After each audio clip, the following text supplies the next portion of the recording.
Hello, everyone, and welcome to today's session. We will get started in a moment. Let's give everyone a chance to join us here today from across the world.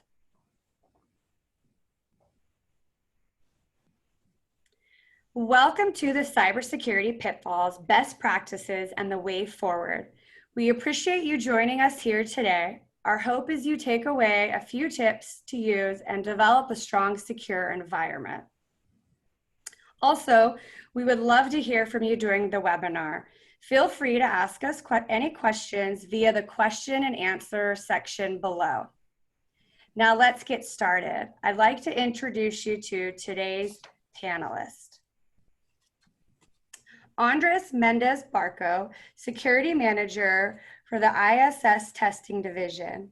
Andres has been in the cybersecurity industry for more than 20 years. During this time, he has been working in compliance, accreditation, risk assessment, and penetration testing. Andres authored several information security books and currently manages a team of pen testers in EMA. Welcome, Andres. Gus Fritchie, Vice President of Security Services. Gus has been in the field of information security for the past 20 years with experience at KPMG and Deloitte, with the last 10 years focused in the gaming sector. At Bulletproof, he is now responsible for the security services in America. Welcome, Gus. Thank you, Melissa. And my name is Melissa Arskog, Vice President of Business Development. I've been in the GLI family for 9 years, with my current focus on the technology arm of GLI, Bulletproof. Now let's get started with today. With online gaming spreading in the US, what impact does it have on a traditional land-based security, Gus? That's a good question. I think you can make the argument that it really does not have that much impact on traditional land-based gaming. It's been our experience when performing security assessments for iGaming operators and suppliers that those environments are typically segregated and completely segmented from the traditional land-based gaming networks. And it's and it's like that for a variety of reasons. But typically it's because the operations are managed by a different group than manages the land-based casino networks. And my experience personally has been that the iGaming operators, they take a lot of lessons learned from the decades operating in regulated environments in Europe and bring that experience to the US. So typically they also have a higher security maturity level than a typical land-based operator. So I think that's something that from a land-based perspective, perhaps they could borrow some of what has been lessons learned from their iGaming colleagues. And one of the reasons that iGaming has has a smaller attack footprint is the size. The size of an iGaming environment is definitely degrees smaller than land-based gaming when you take into account all the various slots and supporting infrastructure that goes in to land-based gaming. And another item that I think is particularly important is the size of operators. I know Andres has some input and thoughts from what he's seen in Europe about the size versus smaller versus larger operators. Well, in fact, large operators have more people, okay, it's obvious, and more teams, which makes it more complex obtaining all the required information for the test that we are managing, okay? For example, there can be a networking team responsible to provide us with IPs to test, or a security team who has to whitelist us on the firewalls, an application team who has to grant us access on the web server, etc. So obviously, there are more people to take care of all the requirements and are more specialized. But they require a compliance manager acting as a project manager to be in the middle to ensure that the engagement succeeds. Okay, so the pros there are that they usually have more people, more specialized and more experienced. Okay, the cons are that they are slower. Okay, and usually applying a remediation is more complex as it requires more time. The systems are more complex, more people, and so on. On the other hand, we have the small operators who are sometimes lost on what they have to do, okay, because they require more guidance from our side. It's new for them to go to a new jurisdiction, for example, okay? So sometimes we have to talk with system administrators who are in reality a one-man orchestra. Okay, they're managing, a single person is managing multiple different systems and so on. The pro here is that it allows us to proceed faster because we have to speak to a single person or two people. And the cons are that they are not experienced or don't have enough resources. Okay, resources mean also sometimes budget. Okay, because for example, when they have to acquire some hardware license, that requires a bit more time on their side, for example. Okay.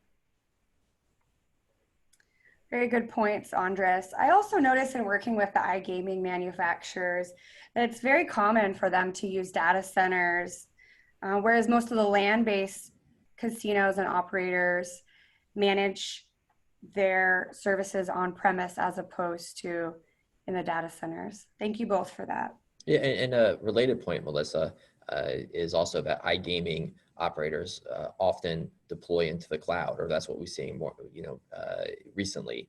Obviously there's some jurisdictions like New Jersey where they're required to have their systems on premise, but we definitely have seen operators utilizing AWS, Azure, Google Cloud, et cetera. So that provides some additional security controls, but also potentially introduces some risk to those operators. Excellent point. Thanks for that, Gus. The regulators' role in information security. So, Gus, regulators play a big role in gaming. What impacts do they have on security? Yeah, no, I think if some of the audience have seen some of my other presentations at other conferences, I typically have a slide in my presentations that state that that compliance does not equal security, but if you are secure, you will be compliant. And if you think about that, you'll realize that it makes sense. I think a lot of times, and this isn't specific to gaming, but other regulations across other verticals, when the organization focuses so much on the specific compliance requirements, sometimes they neglect to actually implement those security controls that really add value to the organization versus checking boxes to comply with a particular regulatory standard. That said, I think that if the regulator wasn't instituting these standards and mandating that the operators and suppliers perform some level of security testing, there would be some operators that simply wouldn't do it. It's difficult to show an ROI on security sometimes until there is a breach. So often what we do is we see we see them spending their dollars on slot floor optimization or some other technology that will increase revenue. And it's only because of the regulator mandating that security testing is performed that that these operators do it.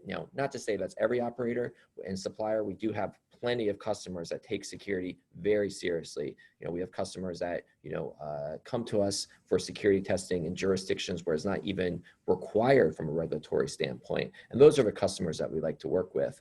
But obviously, if there's any questions regarding security testing, we'll make sure we get you on the right path. Thanks for that, Gus. We appreciate you guys putting in your questions. Let's take our first question here. In certain jurisdiction, it is unclear on exactly what needs to be done as it relates to security testing. What advice do you have? That's a really great question. I know in the past for us, it's been very unclear as to what actually needs to be tested, whether it's just a scan of the environment, an internal test, an external test if we're testing the supplier's products. We've seen examples where some of our customers have been fined or required to make certain changes to their environment. So we do see that a lot. New Jersey is an example of a state regulator that requires annual penetration testing. Andres, what do you think about that in Denmark and Portugal? Well, in fact, in Europe, you're right about that in Denmark and Portugal, and also Spain, for example, because there are some regulations which clearly state what is needed, okay, and how frequently assessments should be performed. I will add, as I mentioned, Spain too there, because, for example, Denmark, they specify clearly the experience of the pen testers, okay? They have to have 5 years working on pen testing or a similar area. There are certifications. They use a certified ethical hacker or others. For example, this year, they added the OSCP to the list.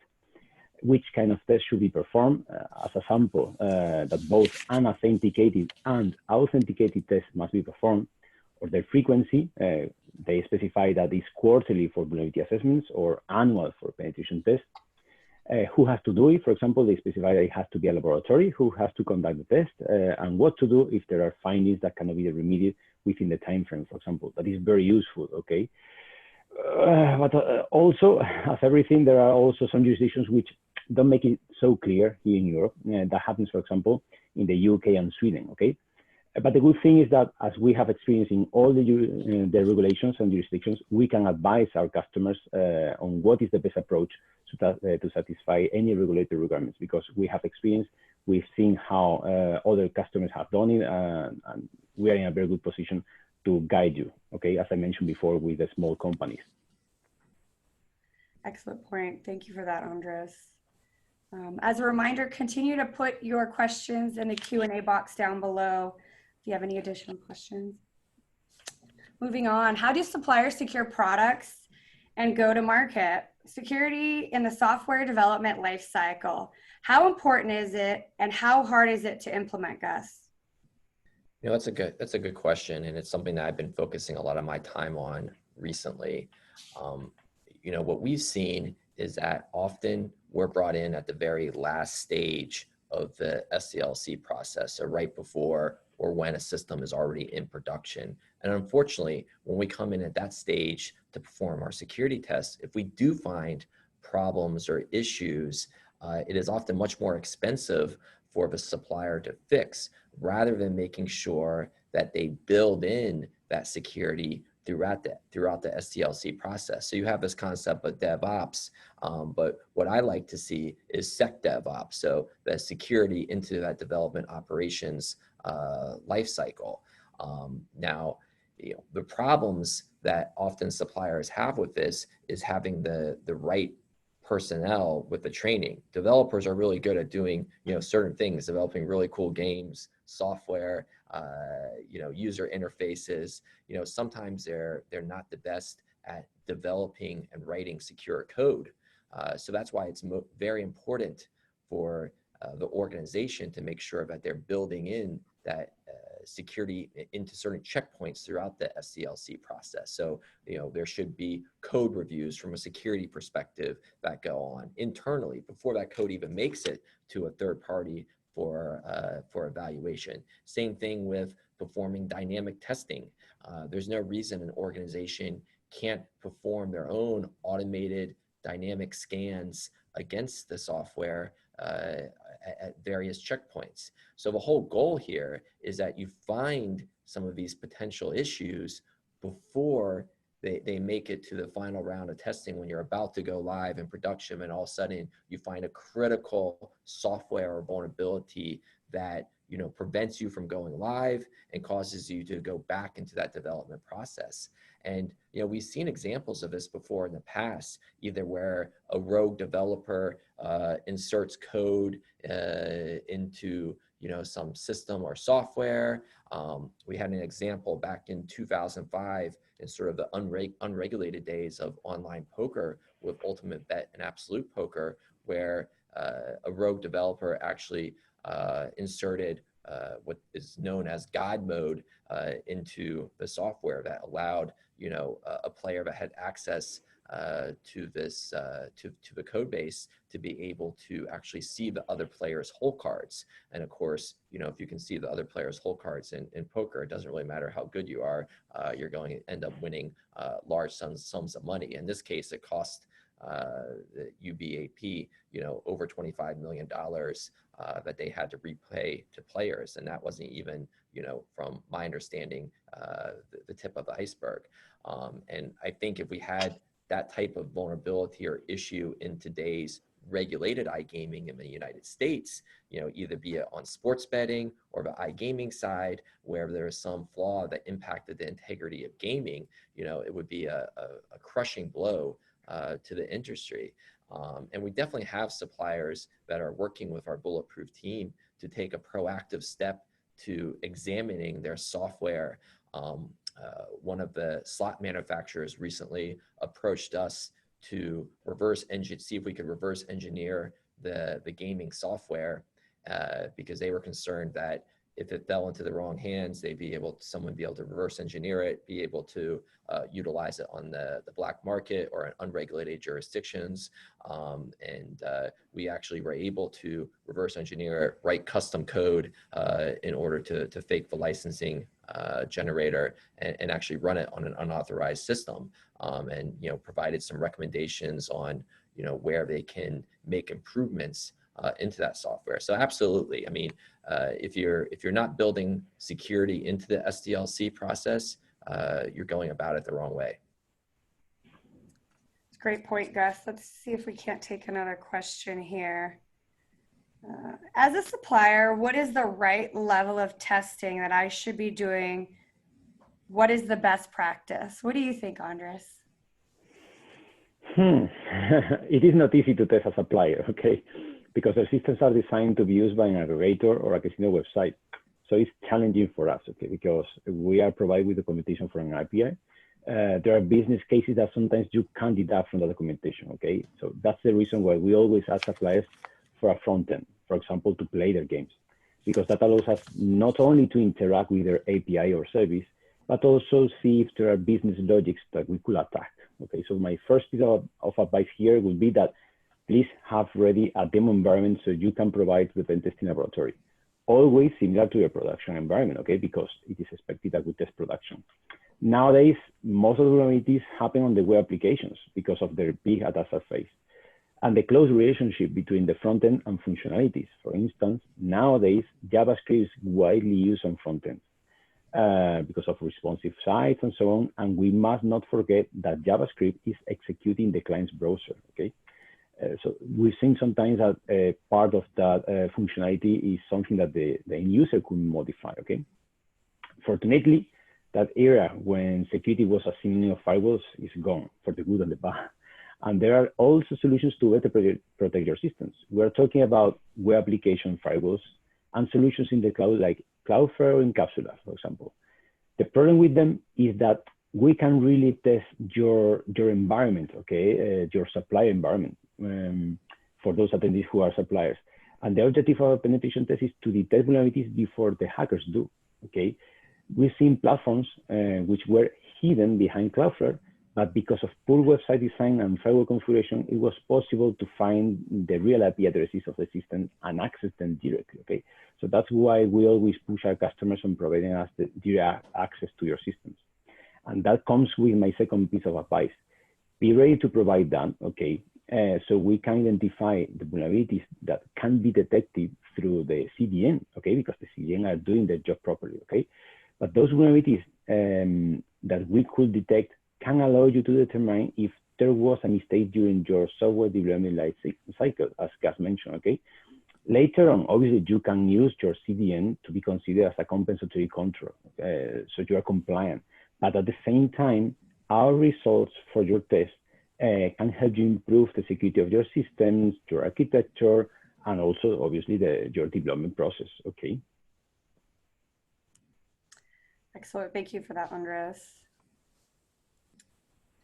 The relationship between IT and security. I know your favorite, Gus. What is your advice on how IT and the InfoSec should work together?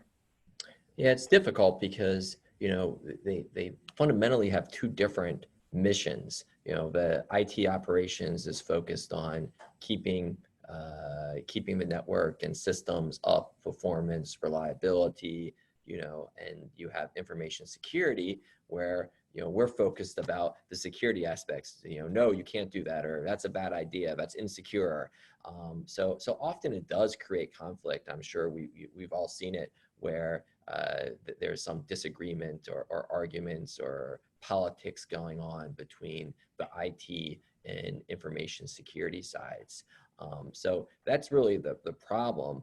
How do we overcome that problem? Obviously establishing really good working relationships between those two groups is what you want to do. And I think it can start by security not sort of being seen as those bad guys who, are always saying, no, you can't do that. No, that's insecure. Rather than when IT comes to you with a problem or a solution, some new technology, rather than immediately saying, no, we can't do it because of this, we have to think of, well, yes, how can we do that? And how can we do it securely? Because we have to realize from an information security perspective, IT is driving some of those business initiatives that drive revenue and growth. And we have to be, enabling that versus standing in the way. So, that's one of my biggest pieces of advice I always give security leadership when I'm talking to them is, don't say no all the time. There may be times where you have to say no because it just can't be done in a secure manner. But most of the times there will be a solution, some mechanism to implement IT initiatives in a secure manner. And I think the other, and it's somewhat related to why sometimes there is that conflict between IT and information security, is the reporting structure. Often we see for organizations that have a CISO, and it's not everybody who even has a CISO, though I would say now in gaming and also in other verticals, it's much more common than it was 10 years ago to have a CISO level position. But still, we often see that CISO level position reporting to the CIO. And in my opinion, that's not the best reporting structure because, as we discussed before, there's somewhat of a conflict of interest there. And you're not putting IT and security on the same level. I'd rather see the CISO report to the same individual that the CISO reports to, or the board, the COO, CFO I've seen, but typically not to the CIO. I think if we take those approaches, not saying no to everything, working with IT in order to implement their initiatives in a secure manner. And then if the organization can look to how they structure the leadership roles within IT, I think that goes a long ways to, sort of bridging that gap between IT and information security. Excellent point, Gus. Thanks for that. Let's take another question here. With COVID, what have you seen on how it is impacting both IT and security budgets? That's a really great question. COVID has changed IT forever, in my opinion. I think that IT is a non-revenue generating department. So at times the staff with COVID have decreased and they have not been brought back permanently right now. Any other thoughts on that, Andres or Gus, on COVID? Yeah, no, I think, Melissa, you hit the nail on the head right there with the reduction in workforce. We've definitely seen some of our, on the land-based side specifically, right, where, a lot of workers have been furloughed, and if they have started bringing them up as the casinos start slowly opening, they're not bringing them back to full staff. So a lot of projects and initiatives are falling behind. And unfortunately with security, once you fall behind, it's difficult to catch back up. So, my advice would be, and I know it's difficult, is you want to try to prioritize those information technology projects. Look at those security initiatives that you have. I mean, if you had a new firewall migration that was supposed to be happening, or you had some type of risk assessment that was planned, you need to look and see exactly, what risk is there if you do not move ahead with that task. And what we honestly have been seeing is more customers reaching out to Bulletproof and other MSPs to sort of fill that gap. Whereas they may be trying to save costs with full-time employees. They may be looking to surge support or subcontractor support to manage some of these information security initiatives. And there's some that lend itself very well to that type of support. We even have been performing some virtual CISO engagements where customers don't necessarily have a CISO, or their CISO is out sick for an extended period of time, but they want to make sure that their security initiatives keep moving forward. And we have a roster of individuals that can fill that role. But yeah, it's definitely has had an impact. You know, we've had several projects that have been pushed due to COVID, just with casinos being closed. You know, that said, on the iGaming and sports betting side, we've been seeing that sort of run full speed ahead for the most part in the US, because that's one place where revenue is still coming in. Excellent, good point. I see lots of great questions coming in. We appreciate those. Keep putting those in the Q&A box down below. Challenging vendors to build in best security. Gus, I know you have some good examples in the US on organizations making sure their vendors and partners are secure. Can you give us some examples? Yeah, it really surprises me when an organization will just blindly trust a vendor and implement their solution on their network. You know, you're basically trusting that that vendor is going to have the same level of security as your organization, and it's not always the case.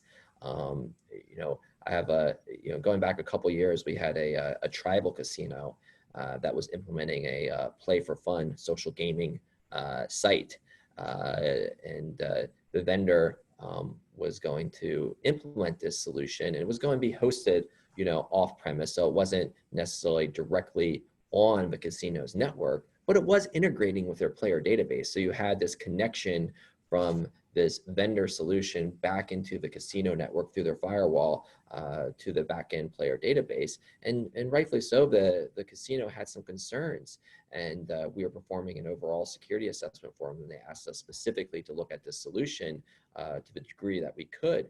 And as we were looking at it, reviewing the data flow and communications, you know, we started asking questions. Well, you know, have they had a independent, you know, security assessment performed of this social gaming application?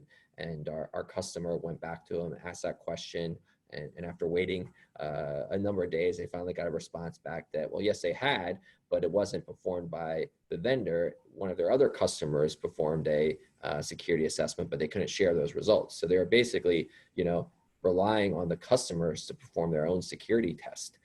So what I like to see is organizations, you know, mandating that vendors show evidence or even, you know, perform some level of testing themselves in order to gain that assurance that the solution is secure. And we're, you know, we're working with one of the major operators now on the Strip, and prior to any new system technology being implemented, they have this internal series of controls that need to be validated. They have a questionnaire based off of one of the NIST special publication standards that the vendor has to complete, and then, you know, needs to be vetted via verifying evidence. And then also technical testing needs to be performed on the solution. And, you know, they're doing that because, you know, that way they at least have some, some assurance evidence that the solution is secure. So that would be my advice. I mean, I think we can't always just trust that a solution is secure. You know, we have to ask those vendors who you're working with. And this also goes for, not just for, operators, it goes for suppliers too. When you're working with, maybe you're integrating with,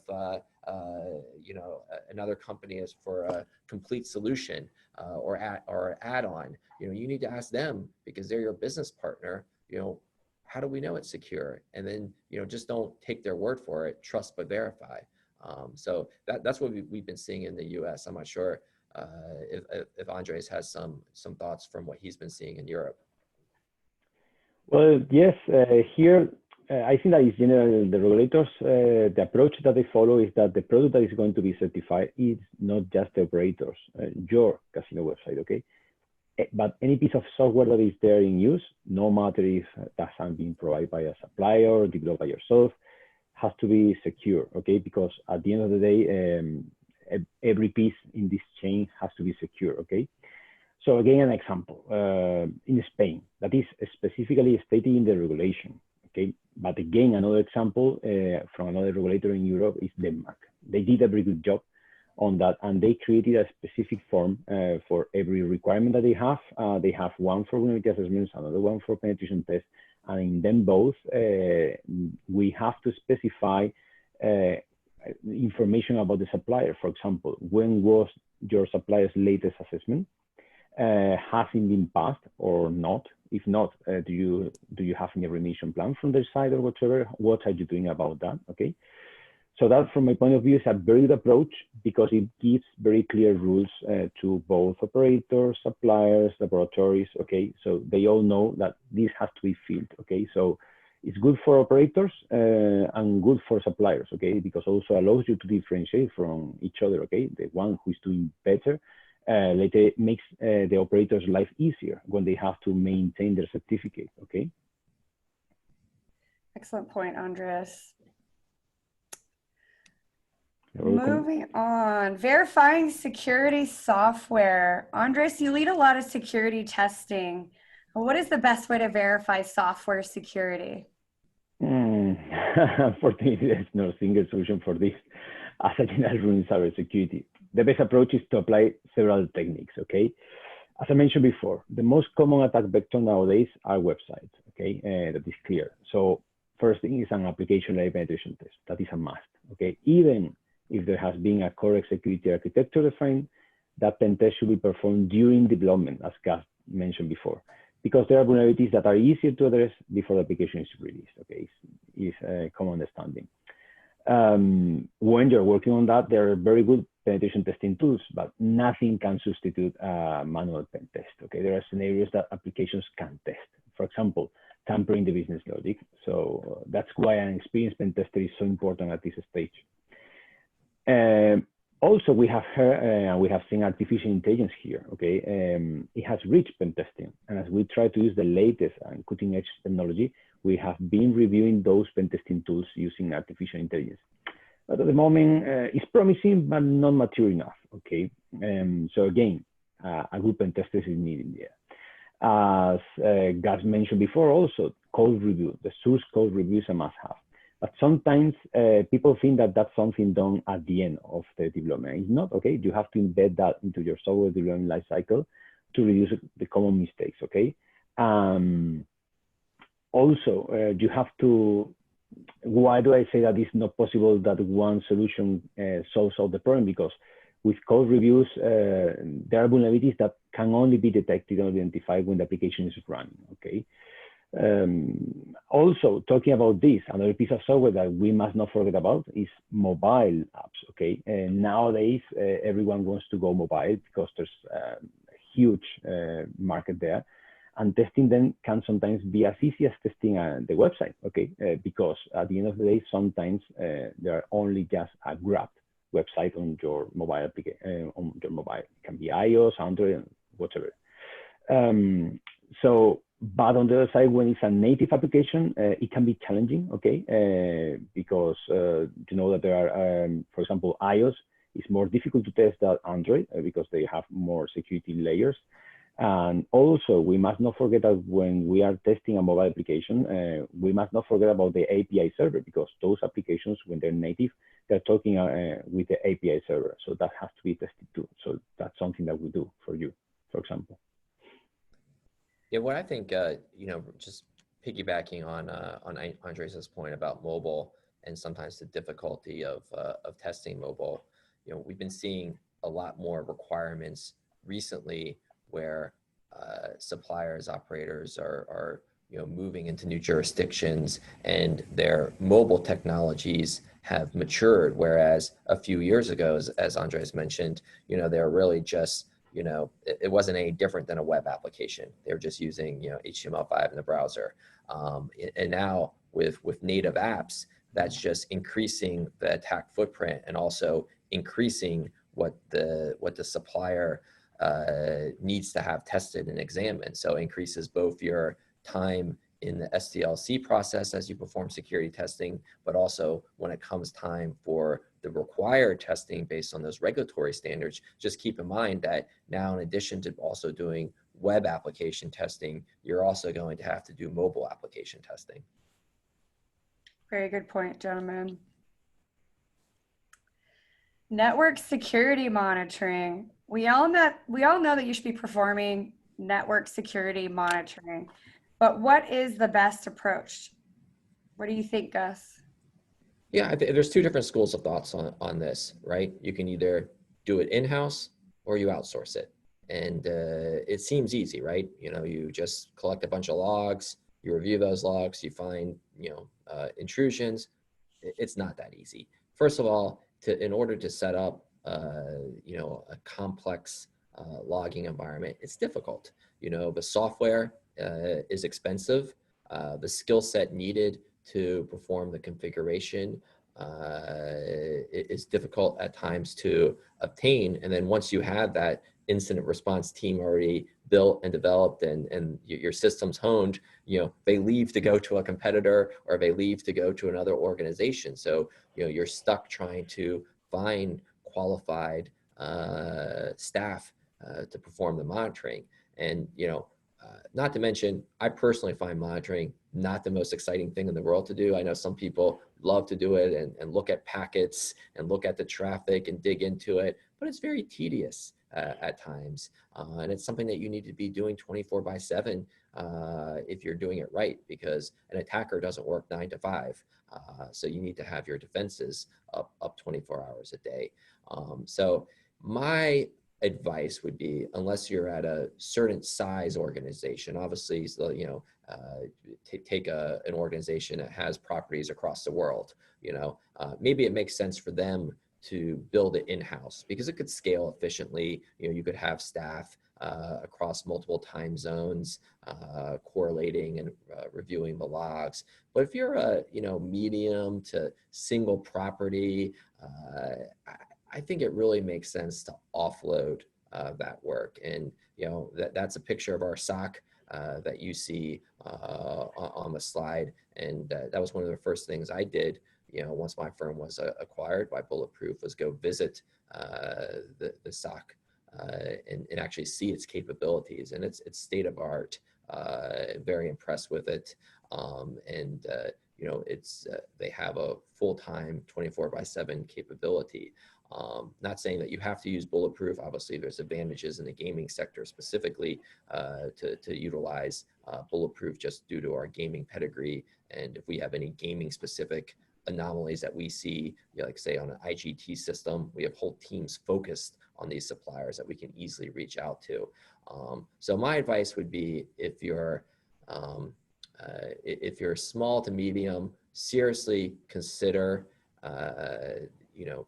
outsourcing this work. If you're large, you can build it yourself. And most likely, if you're that large, you probably already have built it yourself, or you have some type of monitoring in place. But the simple fact of the matter is, and it's no secret, I mean, if you're not performing monitoring, you're just closing your eyes and hoping that you're not getting hacked, because every organization is getting probed these days. I know we've responded to a number of different breaches in the gaming sector where ransomware has gotten in, and they didn't have robust monitoring capabilities. So it definitely has to be done, and you have a choice, and we're definitely happy to discuss how we potentially could help you do that. Excellent points, Gus. Let's take another question here. We are moving to the cloud. How can you perform security monitoring in that environment? What do you think, Gus? Yeah, no, as I mentioned before, when we were talking about what land-based can learn from, iGaming operators coming over, and a lot of them are leveraging cloud technologies, and also a lot of our land-based casinos are also leveraging leveraging cloud-based technologies. And it's tricky because the cloud can introduce its own set of problems depending on exactly what type of cloud solution it is, e.g. infrastructure as a service, software as a service, et cetera. So it's just as important to perform that monitoring in the cloud as it is on-prem.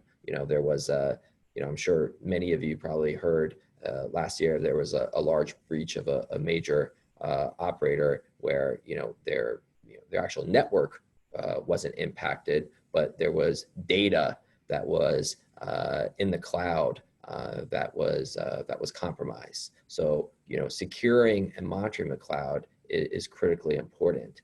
So you have many different routes you can go there. You can do something similar as you're doing on-prem with those type of SIM solutions where you have a collector and it's sending that data to that centralized database.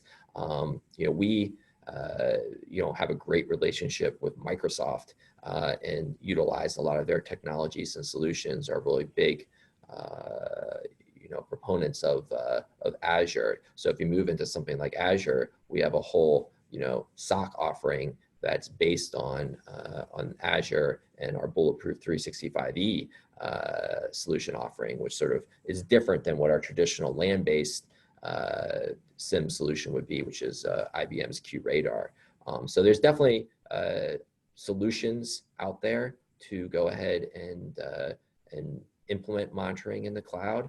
In addition, just as we're on the cloud topic, besides the monitoring component of the cloud, you need to make sure that you actually have the basics of securing the cloud correctly.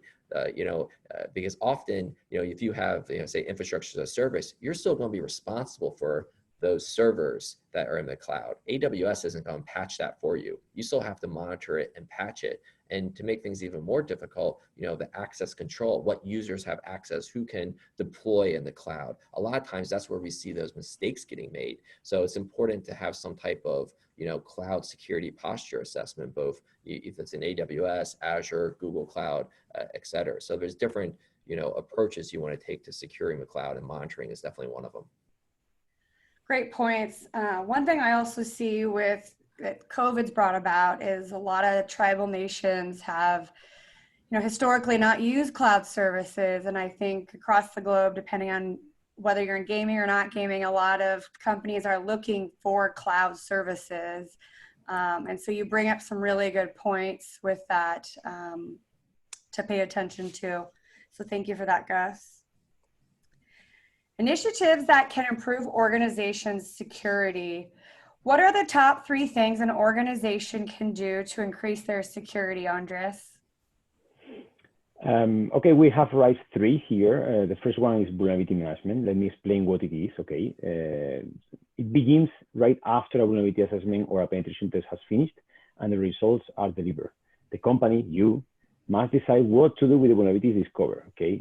If their impact is above the acceptance level from the regulator, then you have 2 options. Option A, if they can be fixed in a short time and within your budget, then you should fix them, okay?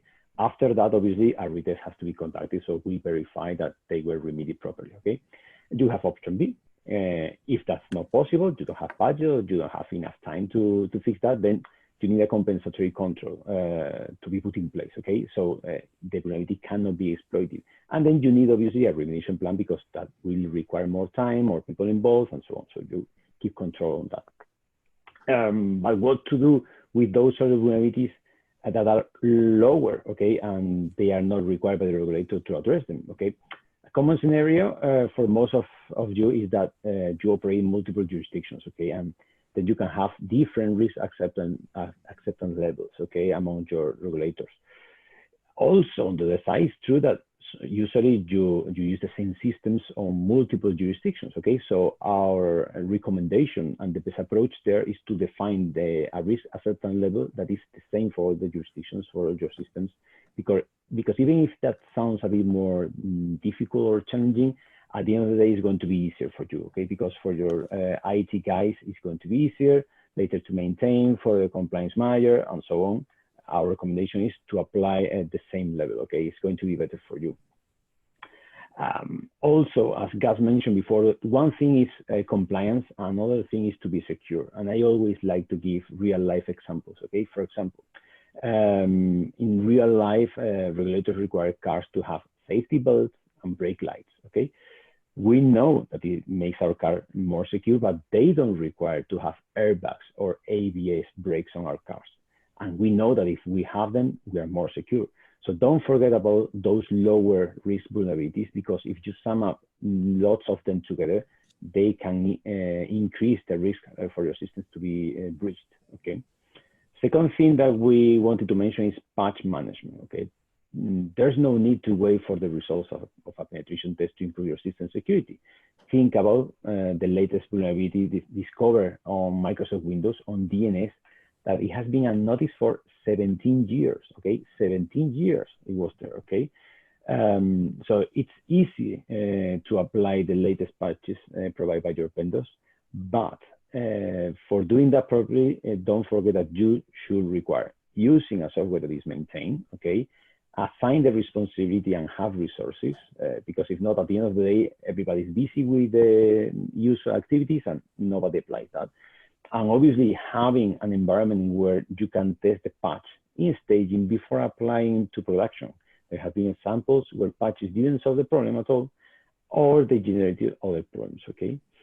And also be able to apply compensatory controls. For example, use for that your intrusion prevention system or web application firewall, because sometimes there are known vulnerabilities and there's no patch release at the moment, okay? So using a compensatory control, as we mentioned before with those cloud solutions, is a good approach also, okay?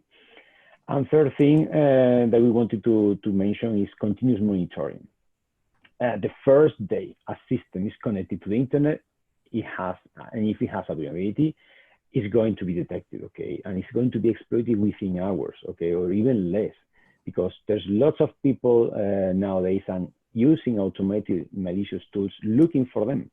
And opposite to you, that you have to protect everything before going live, they just need to find a single vulnerability, okay? They just can launch a scan looking for those Windows servers with DNS working there and exploit them, okay? So as I mentioned before, regulators approach requiring a pen test, for example, every year, or those ones which are requiring a vulnerability assessment every quarter, even if that's better, it's not enough, okay? So that's why continuous monitoring uses automatic scanning tools to scan your systems at all times. As soon as scan has finished on a host, it starts over again. And also, as soon as your network is scanned, it starts over again too, okay? So it detects if, for example, there's a new host operating there, maybe someone is trained to exfiltrate data, okay? Or a system has disappeared. Obviously, you can have other monitoring tools for that, but these scanning tools are also going to discover those things. And also a good opportunity here is that these tools are going to send a message or are going to notice the team or the person who is responsible for addressing that problem on the system, okay? Because you don't need to wait here for a pen test report to be reviewed, QA'd, sent to the manager, have a meeting and so on. No, this is sent directly to the person in charge, okay? Think that nowadays the internet is like the wild, wild west, okay? As I think that we have some more time, I'm going to give a few more advices here. Passwords, never forget about them, okay? Nowadays it's very easy, very cheap, okay? You can use even Google for that to have a two-factor authentication, okay? And if that is not possible because it's an older system, please then use complexity of passwords and rotation. Second thing that maybe sometimes we forget about that is networking. You already have systems there, managed switches and so on, where you can create VLANs, okay? Or you can use the routers that you already have to apply rules there. So it's not possible to communicate directly systems, okay? Only on those services and ports which are allowed. Also, for your internal employees, use a proxy, okay? A proxy which requires authentication is going to make it very difficult for malware once that it infects a system to exfiltrate data, okay? Because it's not going to know which is the proxy that you're using. It's not going to know usually which are the passwords that are being used there, okay? So those pieces of advice can make your network much more secure, okay? And I was going to forget one more, backups. Never forget about backups, okay? It's known, okay, but nowadays, as we were mentioning, people are going on the cloud, companies are using the cloud, and we have seen examples where companies were using cloud solutions for everything, even for backups, and they were broken into and the backups were deleted, okay? So have backups, and obviously, if possible, also store them on a physical device, okay? Because also we have seen on physical servers that you are infected with malware, which encrypts your systems. And if the backup server is connected to your network, it's going to be encrypted, okay? So don't forget to make copies and store them in a dependent environment, okay? Excellent. Thank you for that, Andres. What I'm hearing is remediate, patch, ask for help, and advice from others as well. Any other thoughts, Gus? Any closing thoughts? I guess my last thought and related to, I guess, the overall theme of this presentation is that, you know, the industry has made great strides, I think, over the past 10 years when it comes to information security, but there's definitely still a lot of room for improvement. And we have to keep remembering that we have to keep pushing to improve security, because it is my strong belief that, you know, the industry will be greatly impacted if we have some type of major scandal breach like we saw in the unregulated days of online poker. So it's up to all of us to make sure that that gaming is secure and that we, you know, protect the players from themselves. We have to implement strong security controls and force the players to, you know, use, as Andre said, multi-factor authentication versus, you know, just password. So yeah, those were my last thoughts on that topic. Excellent. Well, thank you, Gus and Andres, for sharing your time and knowledge today. And of course, thank you to those of you who are able to attend and continue to support GLI. We hope you learned today tips to strengthen your security posture. It's been our pleasure. Be safe, stay healthy, and we look forward to spending time with you guys in the future. Have a wonderful rest of the week.